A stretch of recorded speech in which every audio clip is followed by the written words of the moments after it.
Kailane, o que que apareceu pra gente no Instagram?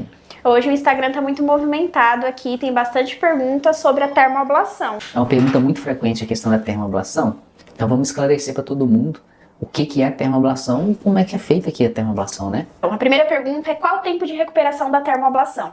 Pode variar de paciente para paciente, mas geralmente 24 horas após o procedimento o paciente já consegue trabalhar. Então vai fazer suas rotinas, obviamente se não for uma rotina muito puxada, já consegue no dia seguinte já executar suas atividades, né? Se for algo mais puxado, a gente espera pelo menos 7 dias. O tratamento de escleroterapia tem um tempo estimado ou não? O tempo de tratamento pode variar. Tem pessoas que têm poucos vasos, outros menos. E às vezes pode enganar a gente também. Tem paciente que tem poucos vasos, mas vasos difíceis de tratar. Eu costumo falar o seguinte, assim como o vaso não vem rápido, ele não volta rápido.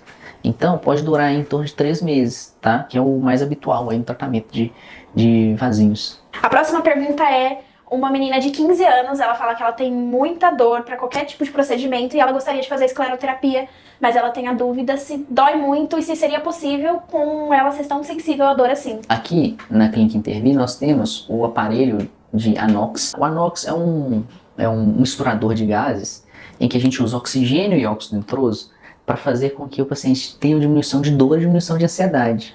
Então dessa forma, diminui a dor, diminui a ansiedade.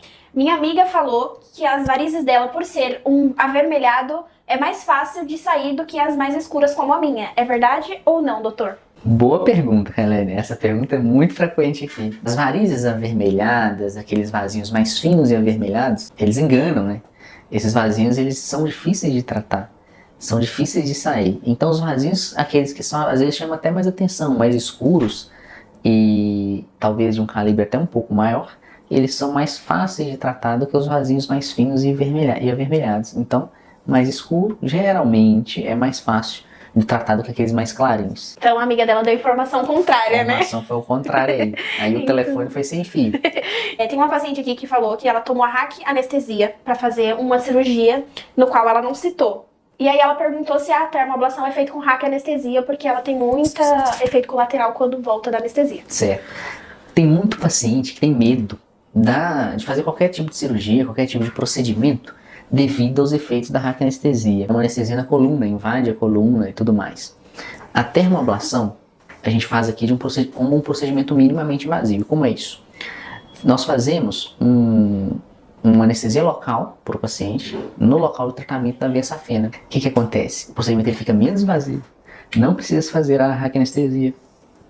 E o procedimento fica muito mais tranquilo, né? Tem uma paciente perguntando com quantos anos já pode fazer a termoablação? Não tem idade, tá? É mínima e não tem idade máxima, tá? O que a gente avalia é o tal do risco cirúrgico. Imagina o seguinte, uma cirurgia de varizes pelo método convencional, ela tem alguns riscos, que é a hack anestesia, que é o corte que é feito, né? A cirurgia de termoablação, como ela é feita por uma punção, tem muito menos riscos envolvidos. Paciente muito jovem, que necessite fazer, já tivemos pacientes de 17, 16 anos com um grau avançado de doença venosa aqui. Então precisou-se fazer essa termoablação. E já tivemos pacientes idosos com idade de 70, 75 anos, em que, pelo risco cirúrgico, né, são pacientes que estavam muito bem clinicamente, eles foram candidatos à termoablação. Então, depende muito de como o paciente está. O paciente mais novo, se ele houver necessidade de indicação da termoablação, dá para fazer. O paciente mais velho, ele, se tiver um risco cirúrgico adequado, se não tiver muita comorbidade, visto que é um procedimento minimamente invasivo, a gente pode lançar a mão da termoablação. O que acontece é, às vezes o paciente tem 75, 80, 85 anos. Nesse momento, para ele, pode ser que a termoablação não seja tão adequada, a gente tem outros recursos. Não sei se você já ouviu falar da espuma.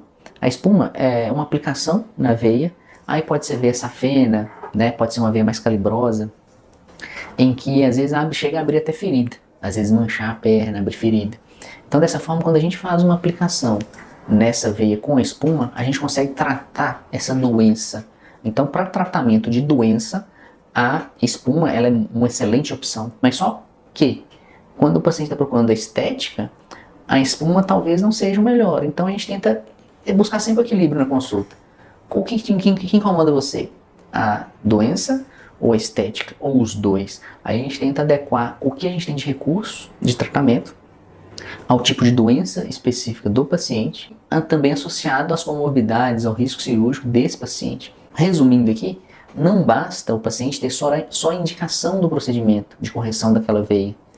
Precisa não ter contraindicação também para aquele tipo de procedimento. Então a gente associa o que dá para fazer para esse paciente, o que pode ser indicado para esse paciente, o que é contraindicado para esse paciente. Alguns grupos de pacientes vão precisar selecionar essa coluna aqui do que é indicado para ele e do que é contraindicado para ele. Dessa forma a gente consegue fazer a adaptação e a especificação do caso do paciente. Um pouco no que você explicou agora, tem uma pergunta aqui que fala: somente em ter varizes eu tenho que fazer a termoablação ou ela é recomendada por algum outro tipo de doença?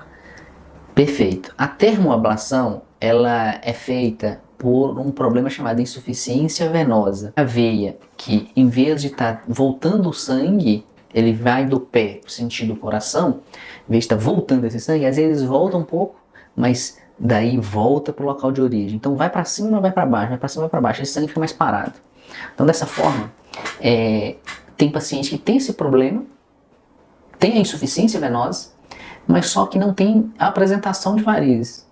Então esse paciente, mesmo não tendo varizes, ele pode ter a indicação do tratamento da insuficiência venosa. Por quê? Às vezes, mesmo não apresentando varizes, ele tem os sintomas da doença venosa: dor, sensação de peso, cansaço nas pernas, inchaço, cãibra. Então, se o paciente tiver uma insuficiência venosa associada ao sintoma venoso, é o tal sintoma de doença. Então, esse paciente ele pode fazer a termoablação mesmo tendo aquelas varizes expostas, aquelas varizes externas, vamos dizer assim, tá? E também o paciente que não tiver nenhuma variz e estiver sentindo dor, essas coisas, também pode ser indicada a termoablação. Então, Pode ser indicada a mesmo termoablação. não tendo varizes aparentes. Pode sim. Eu tenho varizes desde os meus 17 anos, hoje eu tenho 42 anos. Será que ainda dá jeito, doutor? Dá jeito. Tem paciente que às vezes demora a procurar, né, o tratamento. Às vezes por medo, às vezes por desconhecimento do que pode acontecer, do que tem de recurso para se tratar. Mesmo essas varizes sendo de longa data, dá para se tratar sim. Com a doença venosa, ela vai aumentando com o tempo. Então, essa varizes, ela vai aumentando e pode aumentar o que a gente chama de evolução da doença, que é aumentar o CEAP, que é uma classificação clínica das varizes. Então, essas varizes, ela pode ir do 1 até o 6. As varizes que eram mais fáceis de resolver antigamente, ela vai com o tempo aumentando o calibre e pode se tornar um pouco mais trabalhosa de resolver. Ou pode ter uma mancha, ou pode evoluir para o último estágio da doença chamado ferida, né? Então, dessa forma, o tratamento, quanto antes, melhor, para evitar essa progressão, tanto do ponto de vista estético de manchas, que a gente chama de hipercromia, né? Quanto a ferida, que é o último estágio da doença. Sou diabética e ouvi falar que o tratamento para varizes de escleroterapia é feito com glicose. Isso afetaria eu por ser diabética? Na alimentação normal, nós temos ali uma ingestão de carboidrato, né? Você come lá arroz, feijão, enfim, tem um grau de caloria ali nessa refeição. Então, a aplicação de varizes, apesar de poder ser feito com glicose, a tal glicose 75% ou outras porcentagens, não eleva tanto a glicemia a ponto de prejudicar um paciente que é diabético. A alteração é mínima, quase que imperceptível. Então, dessa forma, um paciente diabético sim pode fazer tratamento com escleroterapia. As varizes são causadas por qual motivo? As varizes têm causa multifatorial. Pode ter doença, história familiar, pode ter história familiar de varizes, pode ser por tabagismo, pode ser por excesso de peso, pode ser por excesso hormonal, né? São vários fatores de risco que envolvem a causa da varize. Um bem frequente aqui pra gente é história familiar. História familiar de varizes e sexo feminino também, que é outro, são os fatores mais importantes. Homem e mulher, ao longo da idade, mais jovens, a porcentagem de varizes em mulher é muito maior do que em homem. Então, ao longo da vida, vai se igualando essas porcentagens. Porém, a mulher, ela se cuida mais, ela se trata mais. Então, qualquer coisinha a mulher já procura. Então, qualquer sintoma inicial ela já procura. O homem não, às vezes ele espera muito a questão do tratamento. Tenho vontade de fazer a termoablação porque já pesquisei e sei que seria o melhor pra mim. Mas alguns amigos comentam que não pode fazer exercício físico. É verdade ou não? Exercício físico hoje, né, o mundo está muito rápido. Então, as pessoas não podem parar muito tempo. E dessa forma, os tratamentos hoje precisam atender a essa necessidade. Hoje a termoablação, a gente pede para o trabalho 24 horas para voltar ao trabalho. Obviamente cada um respeitando o seu corpo, então uns em 24 horas vão estar ok, outros em 48 horas, né, para voltar ao trabalho. A atividade de musculação, academia e tudo mais, eu falo assim, no dia seguinte você pode malhar membro superior, mas membro inferior a gente espera pelo menos uns 7 dias. E daí quando vai voltando respeitando o seu corpo.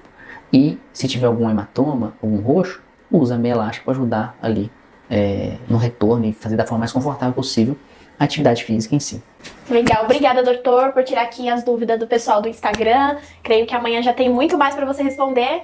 E é isso, a gente fica por aqui, né? Obrigado, Karen, à disposição.